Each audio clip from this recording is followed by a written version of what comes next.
Hi, everybody. Welcome to the Synthetic Intelligence Forum. My name is Vic. I'm the host of the forum, and today it's my absolute pleasure and privilege to welcome Kay Firth-Butterfield, the head of AI ML and member of the executive committee at the World Economic Forum.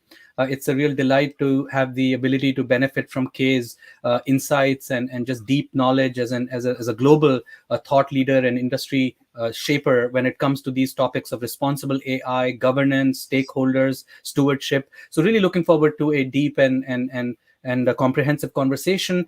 Please make sure you direct your questions to Kay through the YouTube chat functionality. Please put your questions in there, and at certain parts throughout the session, we're going to request Kay to answer them for us.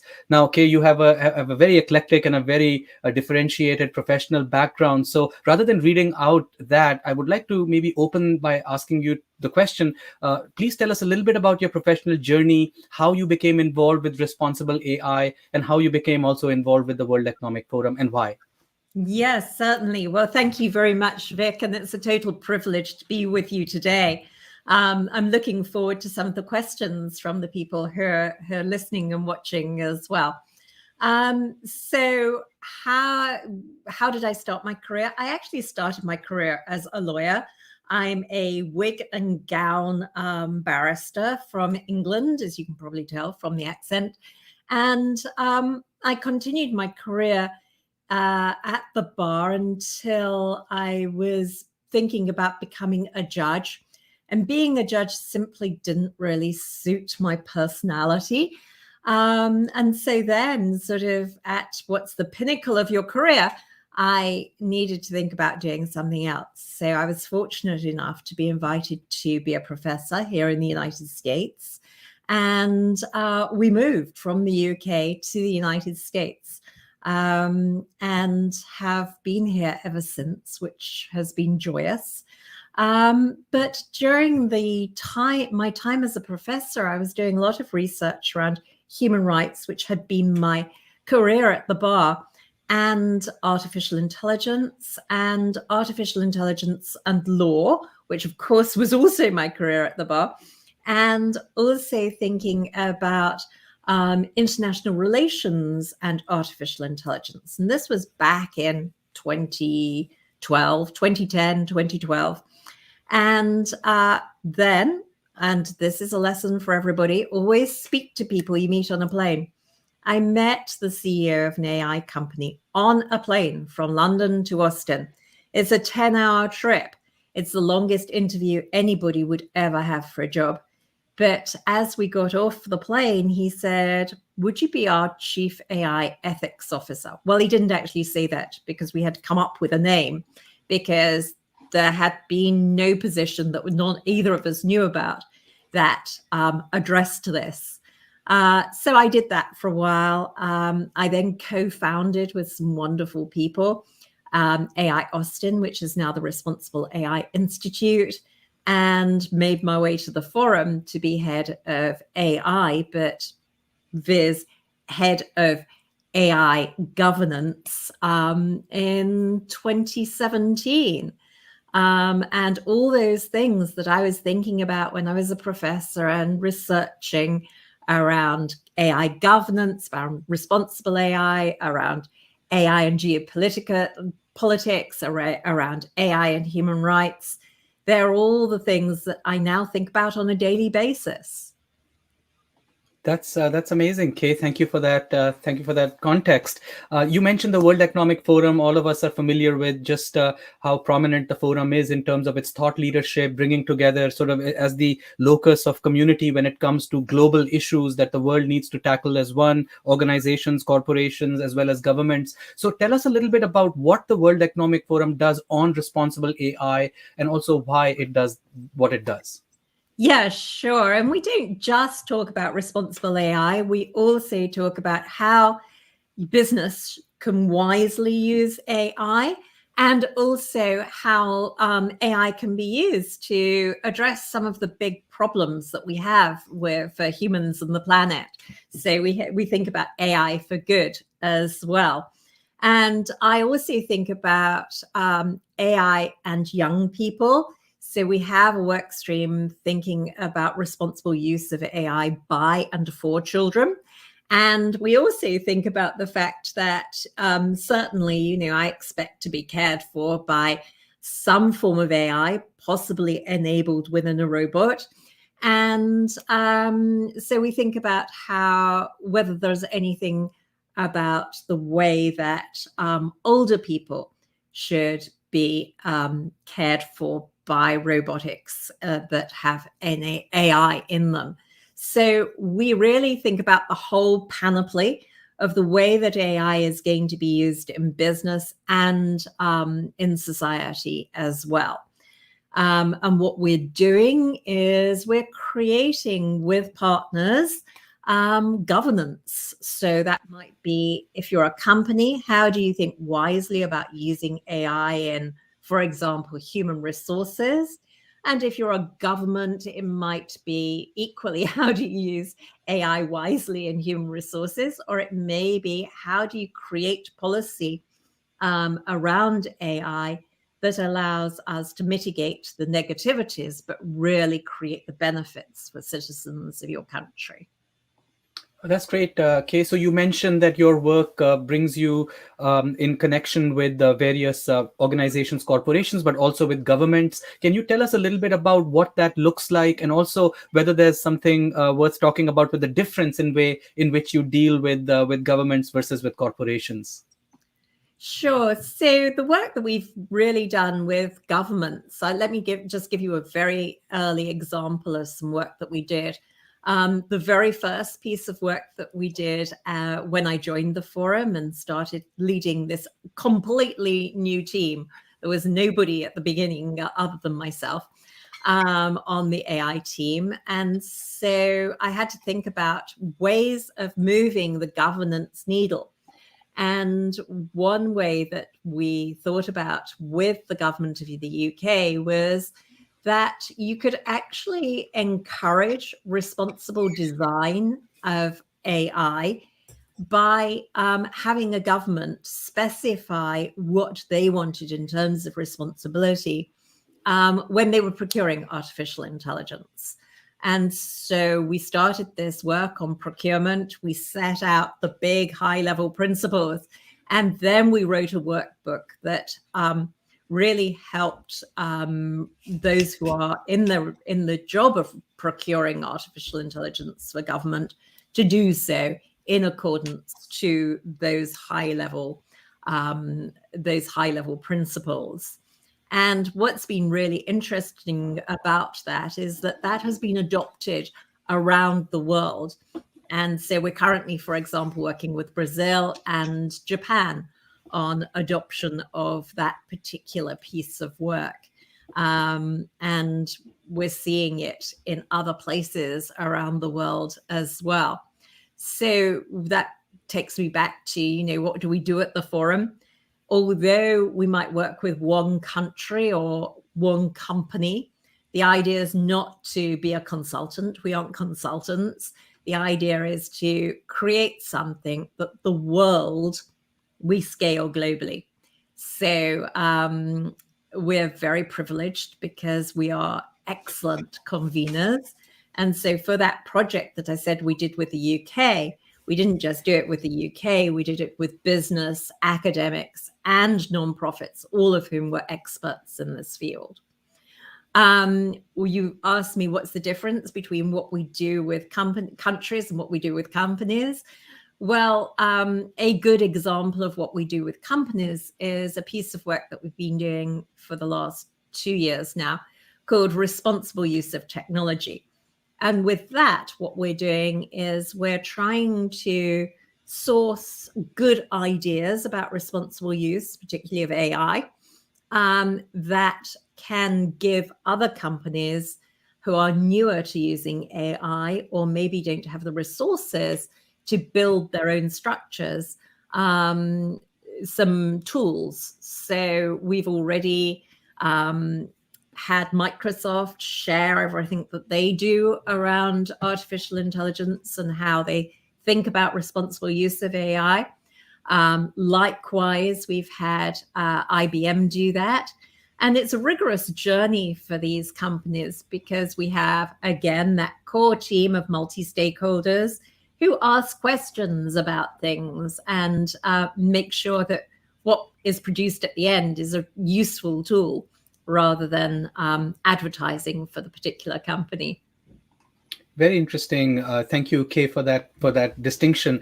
You mentioned soft governance. Can you tell us a little bit about examples of soft governance by maybe referring to some country case studies?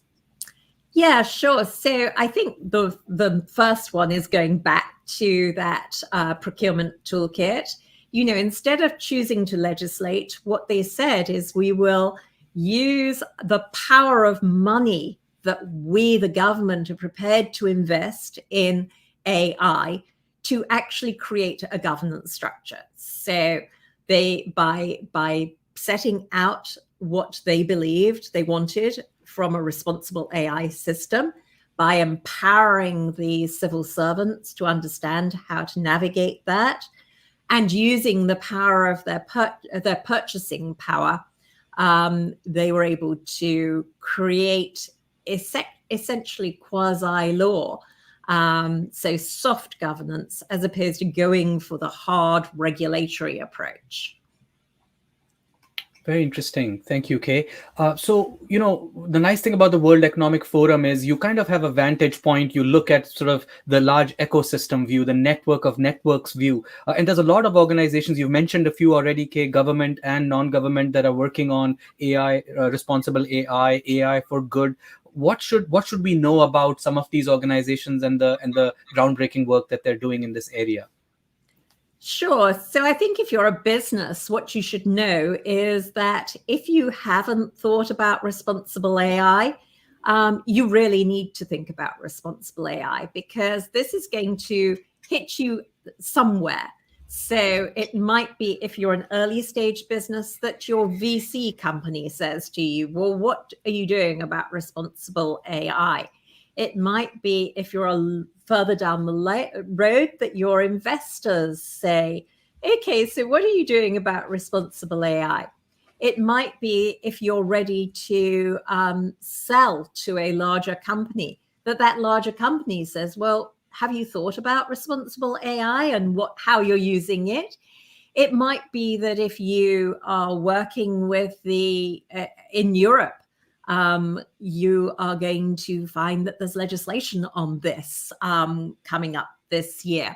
So really, it's not optional anymore to have a business using AI and not be thinking about responsible AI. Have you employed a chief AI ethics officer?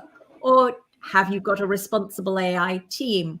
Or have you created a committee, an internal committee, to look at what you're producing or how you're using AI? Those are the sort of tools that we found are working really well for some of the companies that are longer on their AI journey than others. And then the other thing that I've been saying to a lot of companies, is, yes, you might be a drug company, or yes, you might be a manufacturing company. But actually, as you use AI much more in the core of your business, so for example, the human resources, as well as in drug discovery, you are more becoming an AI company than perhaps being just a drugs company, because your whole company is infused with AI applications. Thank you, Kay. We think about responsible AI for good in the context of the impact of AI on society. And we hear from folks that look into this space around, on the one side, there's the goal of harm reduction. On the other side, there's the goal of benefit amplification and sharing of benefits fairly and equitably. So in your judgment, Kay, what's the impact of AI on society? Yeah, so the impact of AI on society is very broad. And, as governments start to use AI, they need to be thinking about how they use it responsibly as well, because what we have seen is some disasters in the way that that governments have used AI. For example, in Australia, the government used AI in the benefit system, and that left a lot of people without their benefit money. So, we have to get it right. We have to think about the benefit, where we're going to see those benefits. So, for example, in education, we are, I think, going to see huge benefits of using artificial intelligence in education, but we need to make sure that we've created the right path, the responsible foundational path to using AI in great ways to educate societies, to help to deliver the right services to our citizens, and also to make sure that we're not just thinking about the United States or Europe or wherever we are comfortably sitting in the global north, but we are also thinking about how we make this truly beneficial for everybody in the world. Thank you, Kay, for that. So another question that then comes to mind is we think about any powerful technology or socio-technical platform, Kay, and it inevitably sort of attracts a lot of myths and misconceptions and falsehoods. And a lot of times, things aren't binary. For instance, what could be considered maybe 10 years ago that neural networks are black boxes or opaque to today, with a lot of the sort of peeking inside the black box, if not making it transparent and translucent. So in your mind, what are some of the most common myths that you encounter, Kay, and then how do you go about busting those myths? Yeah, I mean, I think that the common things that I see is that jobs will completely disappear. It may be that jobs will completely disappear if we get to an age of abundance with AI, but we're not talking about that now. And what we need to do is to be thinking about, okay, what are the jobs we should be educating people for in the future? And that's why I'm sort of very passionate about thinking about how we use AI in education, because we need to be shortening our education cycles. It's not going to be useful for us as human beings if we have spent 18 years learning X and then actually we need to learn Y in the next 5 years because we have to change our career or pivot. So that's one of the things that I hear about. I think the other thing is that the Terminator myth. So lots of people will say, well, are we going to ask me, are we going to have Terminator? And I sort of say, we don't know.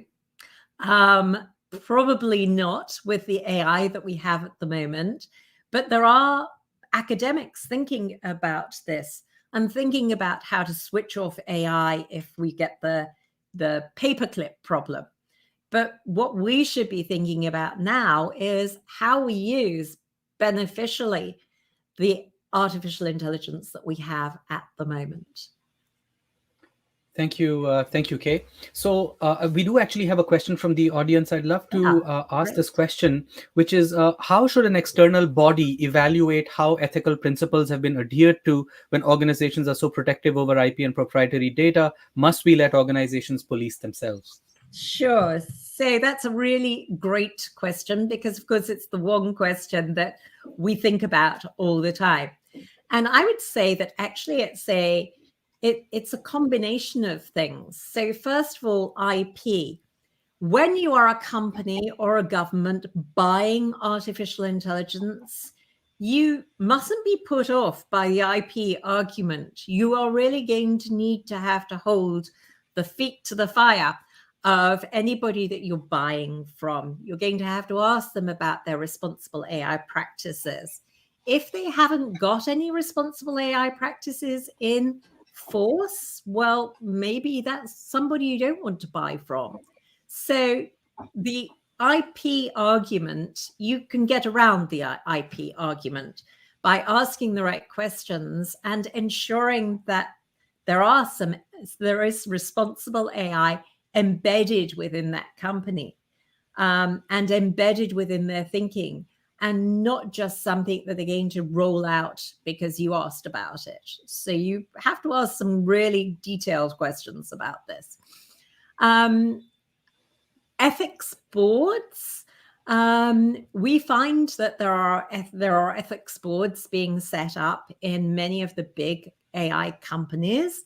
And what we're trying to do by our responsible use of technology work is to give everybody a chance to look at what those boards are doing and make their own decisions about whether they want to have an ethics board or they want to do something differently from what's going on.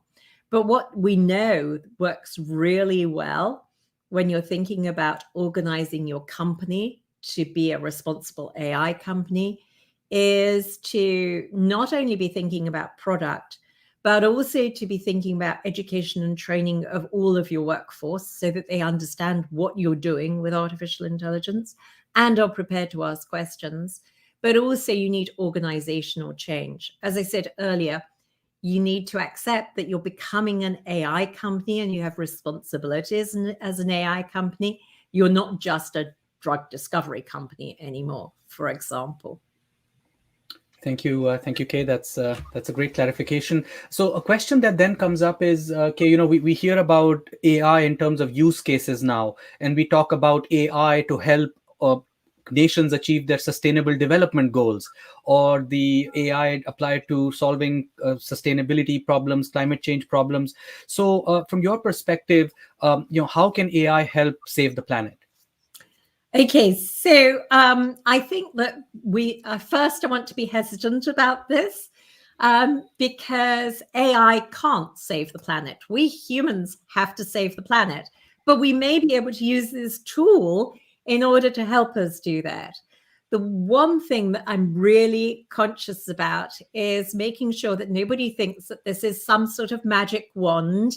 We can wave this thing called AI at all of our woes and it will go away.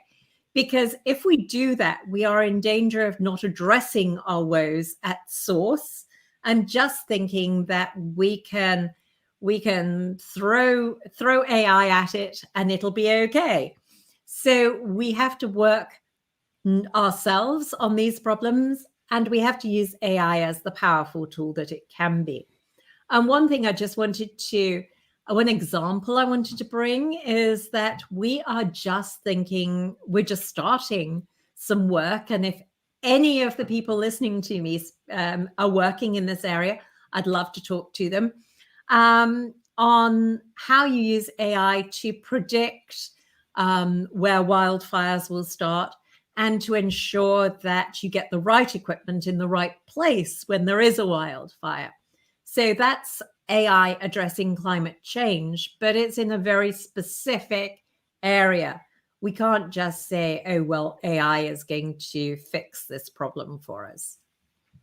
Thank you, Kay. So I think another important topic I'd like to maybe dive into a bit is, if we go back, Kay, to maybe, 15, 20 years ago, a lot of the focus was on the technical machinery, the componentry under AI, the optimization techniques, the algorithms, the architectures, etc. But in the last 5 to 7 years, we've also seen some groundbreaking discoveries around explainability, fairness, interpretability, debiasing. So Kay, in your mind, what is the future of AI?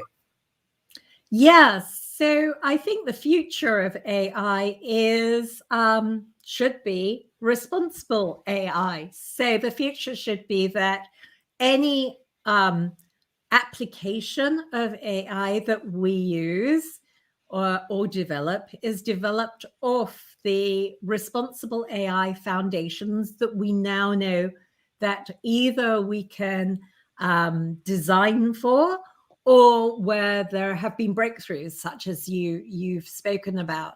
So if we imagine a world where we can use artificial intelligence wisely and built off that responsible AI layer, then I think that we're looking at breakthroughs around how we address things, for example, with regard to climate.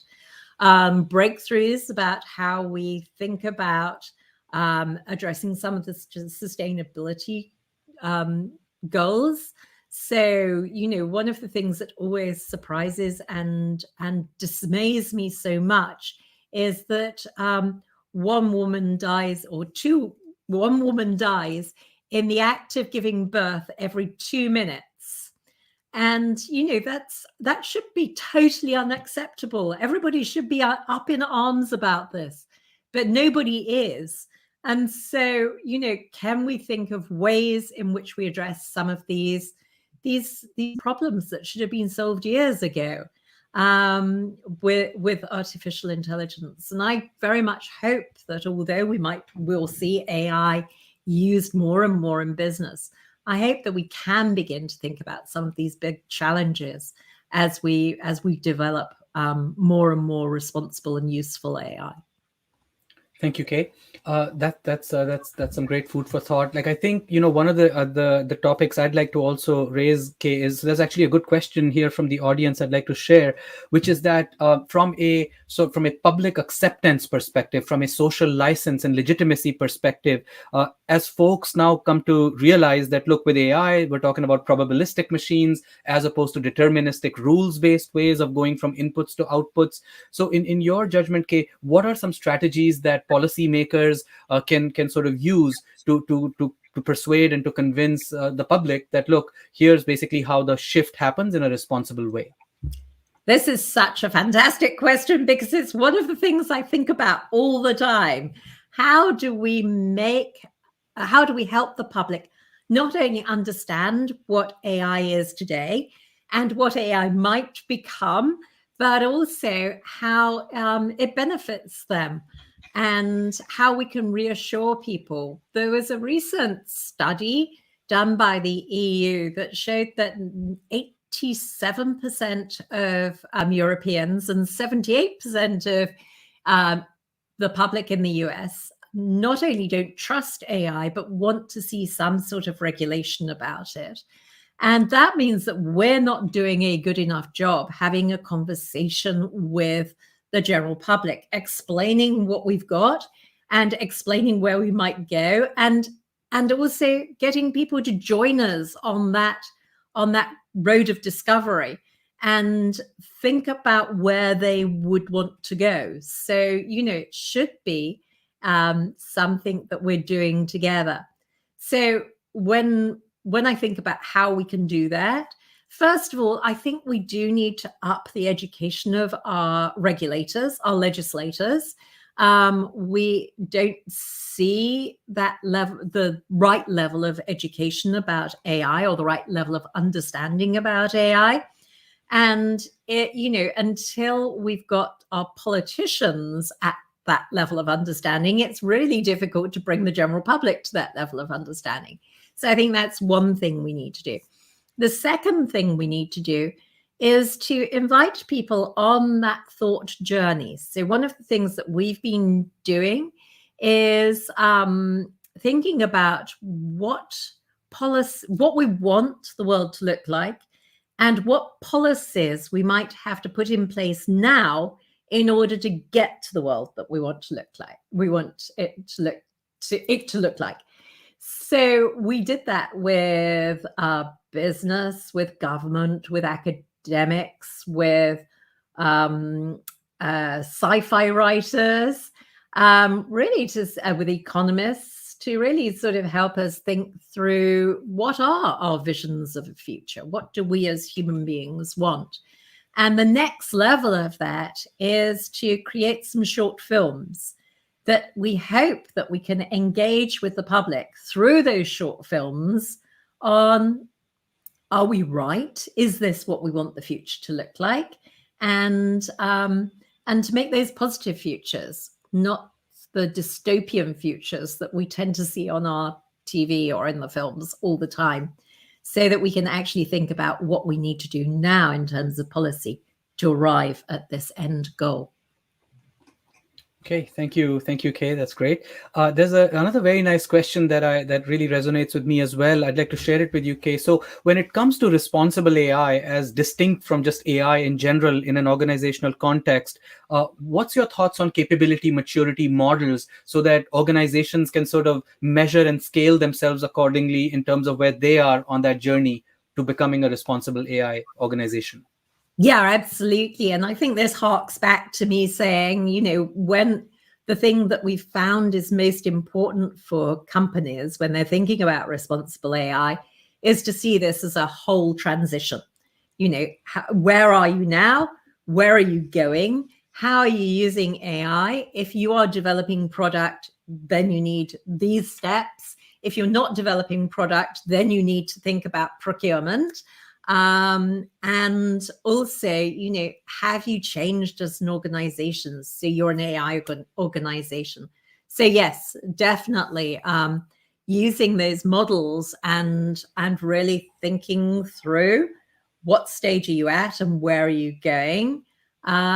It's interesting. I find myself saying to companies, this is just a problem. You've got to, it's a problem. You need to solve the responsible AI problem in your company in order to use it wisely. And companies are really good at solving problems. That's what they have to do all the time in order to build product or whatever it is. And so I guess because of the success of people like me talking about ethical AI at the beginning, it may be that companies have just sort of got a little bit like deer in the headlights on this topic.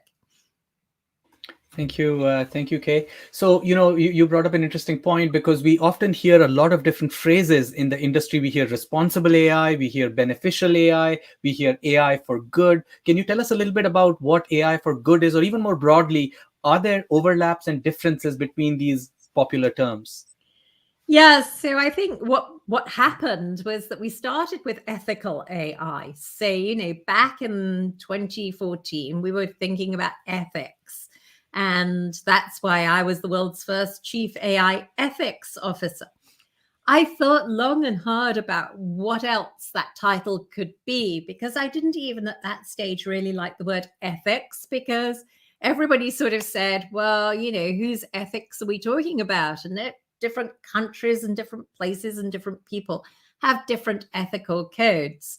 So I really liked it when we moved to responsible AI or trustworthy AI. And I think those are the things that we hear most about now when we're thinking about this suite of tools that we've been building, and the way that companies should think and countries should think about using artificial intelligence.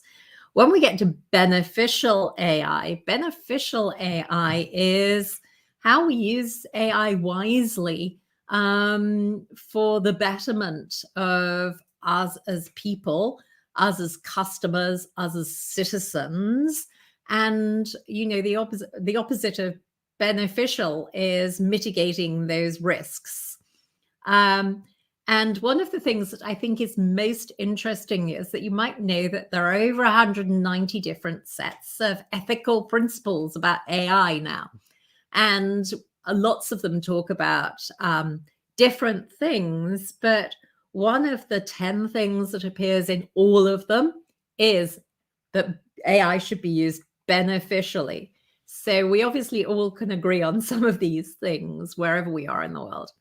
And then AI for good is what we were talking about before. How do we use AI to help solve the Sustainable Development Goals?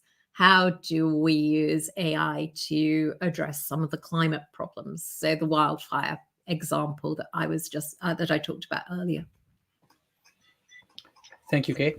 I want to maybe switch gears a little bit and maybe take a bit of a deeper look into AI in the workplace, AI from an economics perspective. We quite often hear about, Kay, this idea of the future of work. And this conversation was already happening pre-COVID, but then post-COVID, it's taken on its own sort of impetus. But especially when we look at AI in the context of the future of work, tell us a little bit about your thinking in that area. Yeah, sure. So we started to talk about this. I mean, one of the things that I think would be wonderful if it could happen would be that instead of bringing people from their country of origin to Europe or to America, wherever the company is that's employing them, we could allow them to stay in their country, because that would actually help a lot of people to benefit from AI, to know AI. It would also help with the problems of bias, where the tools that are being created are not being created by people that look like most of society. and it would spread the benefits of AI much more widely. So, for example, if you could have people trained and working in Kenya, then you're bringing some of those benefits back to the global south. So that's one thing. Remote working could help us with some of the problems that we've seen in AI. The second thing about the future of work is that, one of the things that we're trying to talk about is not that people will be out of work, but the work will be augmented. So, I do lots of boring things. It would be nice if I didn't do the boring things and I just did the things that move the needle on responsible AI.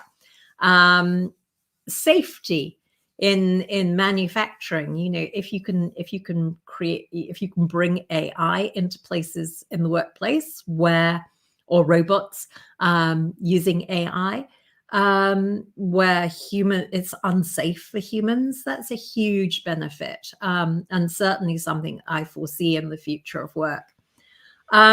Beyond an abundance, I interviewed Stuart Russell just recently for Radio Davos, and he was talking about, a world without work because AI and AI-enabled robots were doing it all.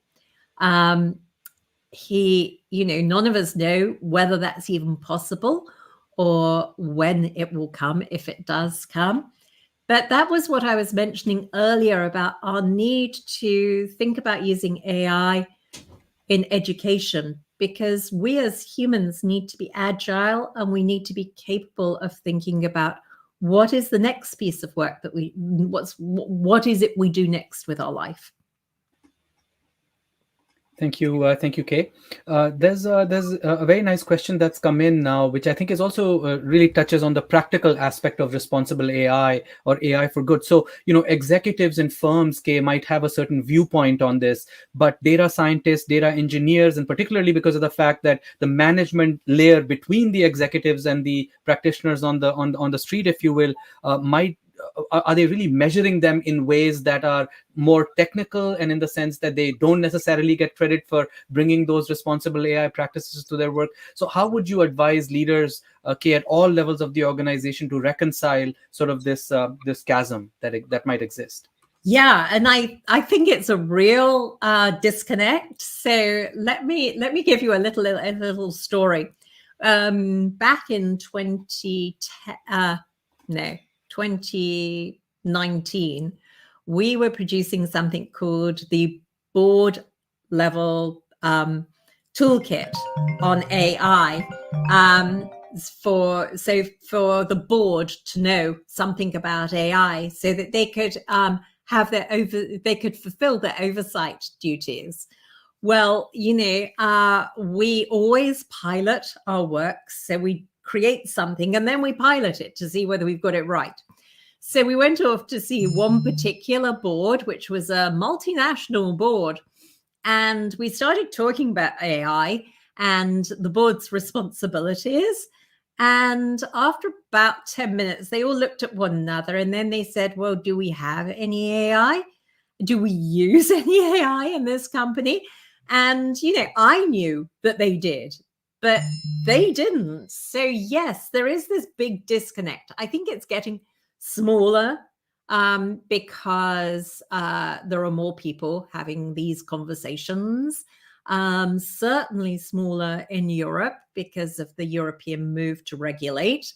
The C-suite and the board have to understand it.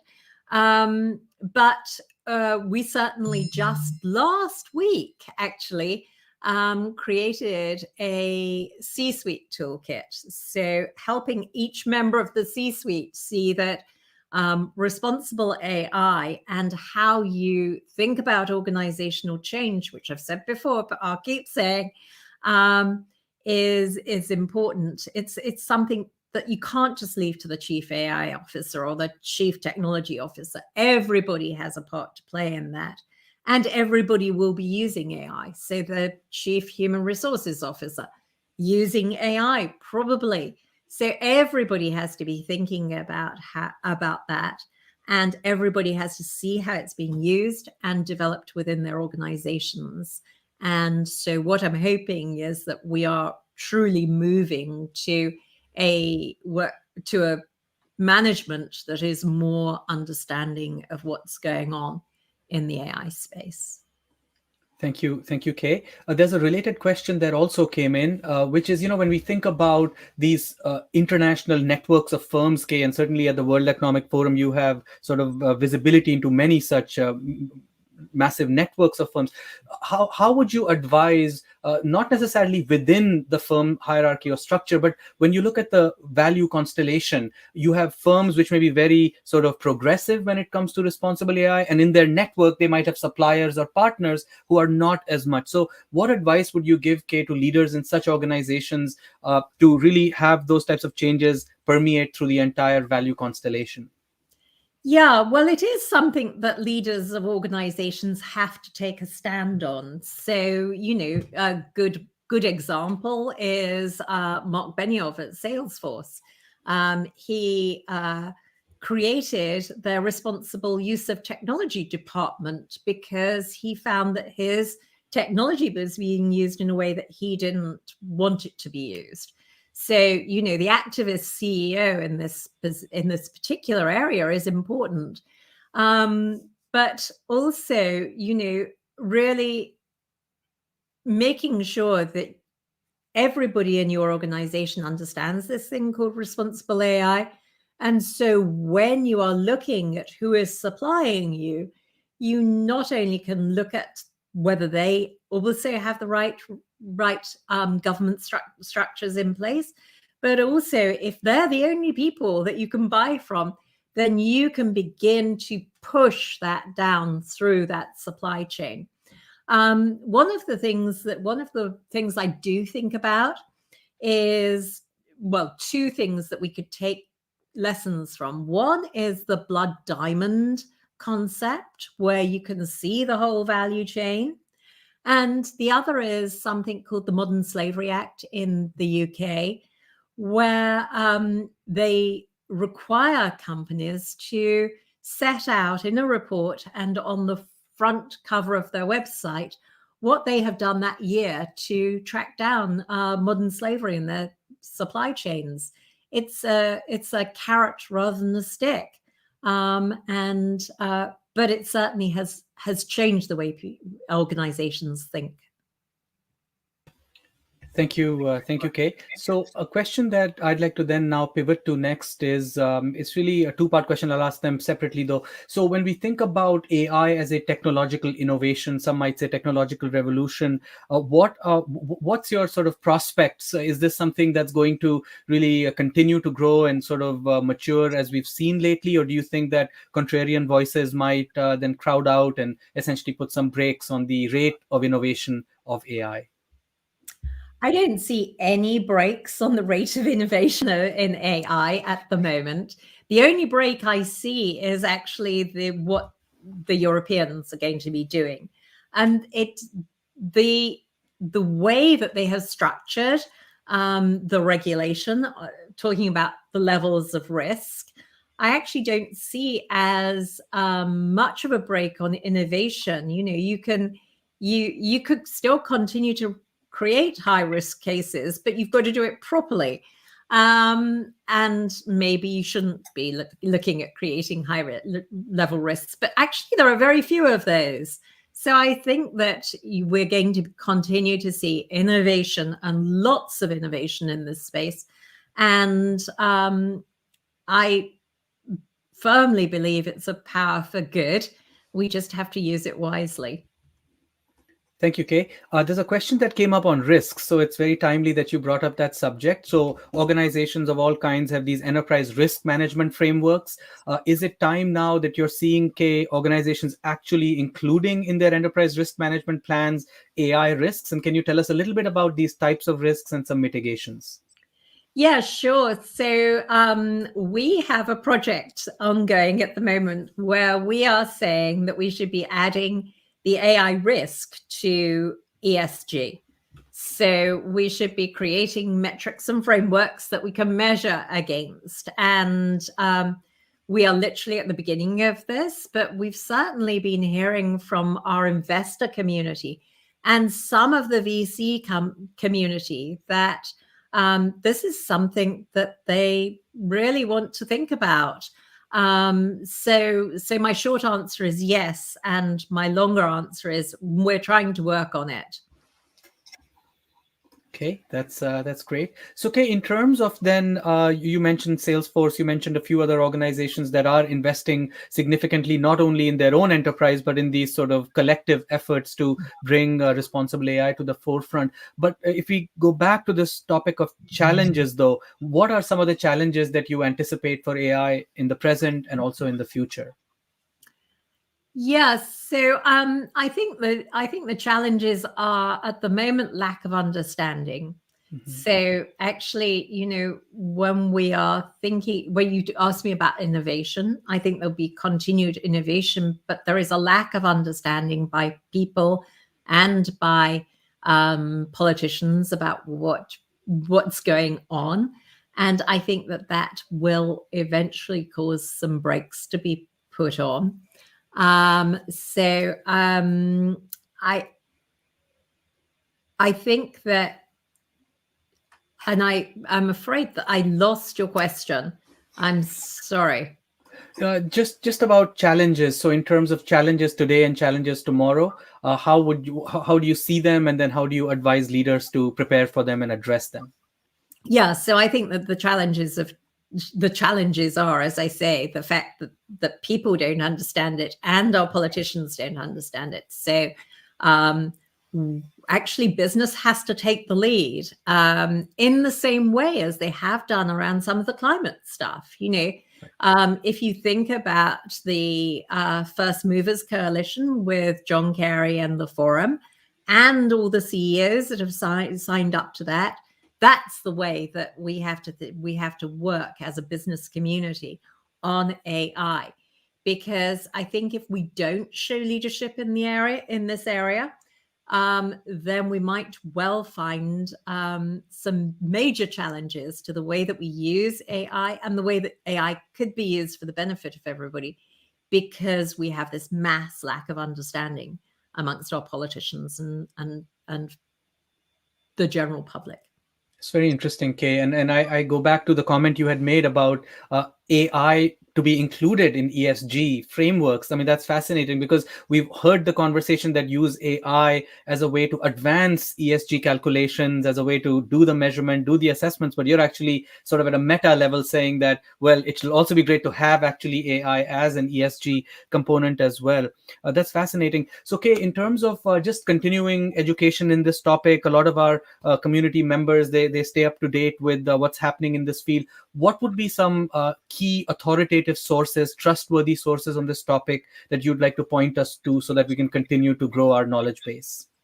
Well, obviously, keeping up to date with everything that we produce. So, just in the last couple of weeks, we produced papers on how to use AI and law enforcement correctly. So, facial recognition technology, that's going to be a high risk case for Europe, and in some cases they're actually going to move to ban it, but it's going to be used in other places, so we need to think about it. And we've been working with Interpol to really make sure that whatever we produce actually gets out to all the countries within Interpol's remit. So if you're interested in that, as a piece of how do you influence the entire world to change their practices, that might be a good place for you to start. If you're interested in that C-suite thing, obviously the C-suite board, the C-suite toolkit would be really useful. It's 115 pages, so I'm afraid it's not light reading. And we just produced a piece on quantum, because we see quantum as the next step beyond AI for us to get ahead instead of be trotting along behind, or probably galloping along behind. Okay, we have a question here also coming in now. So if we take a solution-oriented perspective, Kay, um, you know, what are some of the features or problems that an AI, responsible AI solution should be helping to solve? So, could an AI help govern AI itself? Well, I mean, probably. It's something that we've been talking about for quite a long time. Oren Etzioni wrote a paper back in 2016, I think, about the Guardian AI for cars. So you have your standard AI that's there to drive the car, and then you have the Guardian AI that stops it from doing things that it shouldn't be doing, like speeding or going through traffic lights or doing all the sort of things that we humans tend to do. But obviously, the big problem about that, like the problem of giving AI to judges to help them with judicial decisions, or actually doing away with human judges and having just AI, is, how we don't know how to make sure that our current artificial intelligence systems are non-biased and conform to all the things that we would want them to conform to. And so we've got a lot of work to do before we can say, well, we can just use AI to make sure that this is all right. But then, of course, we come to that question of, well, I was a judge. I have my own personal biases. Can I leave them at the courtroom door? I'd like to think that I did. But how good do our AI systems have to be better than me as a judge? So, Kay, one of the topics that also comes to mind then based on what you said is that really this question of what does success look like? Because, there's frameworks, if we go back to the work of Andy McAfee, Eric Brynjolfsson in the 90s around the business value of IT. And then, now we are in a whole new era where a lot of the technology has changed, IoT, blockchain, AI, etc. So, Kay, in your mind, in your knowledge, is there some kind of a framework that has been developed that can actually go from the what of AI to the so what of business? And if not, is the forum or are some of the initiatives you're involved in leading, are they working on such a framework to get from the technology, the bits and bytes, to the dollars and cents, the impact? Yeah, I mean, the work that we have done in the past has been very much sort of at the, oh gosh, this could go horribly wrong, and how do we stop it going horribly wrong? What we are doing now is much more thinking about that applied piece. How do people use AI, not just wisely, but to benefit their customers and benefit their business? So I don't know of any specific piece of work in that area happening at the moment, but we're certainly pivoting to that, because we think we've done a lot of work around responsible AI, and we think that we're beginning to see companies understanding it. What I still worry about is that small and medium-sized enterprises, don't know what they're taking on when they buy AI systems, and B, don't know where to access the tools that we've been building for them. And Kay, when you mentioned that if there are organizations that are interested to partner with you or to participate in some of the initiatives that you're leading, what's the best way to get involved and how should they get in contact with you? Yeah, so I mean, everything that I've talked about, we do in a community. We do in a multi-stakeholder community. So we've always got governments represented. We actually now have offices and work in 21 different countries in the world. So, we're always wanting government involved. We're always wanting business involved. And although, at Davos, there are the CEOs, actually in our communities, it's the people who are working on responsible AI, for example, that we want. It's the in the facial recognition, it was the police officers who were working actually with the tools, as well as the people who were building the tools that we want. So, you know, it might well be that somebody listening to this is the right person to be in that community from business or government. And then there are the academics, where, you know, you always want academic expertise. Right. And nonprofits, because they play a core role when we talk about society and what society wants. We need nonprofits to be in there as well. So best way to be in touch is through LinkedIn. I definitely want to hear from anybody, because this is truly, it takes a village or a very large country or countries or the world to create responsible AI.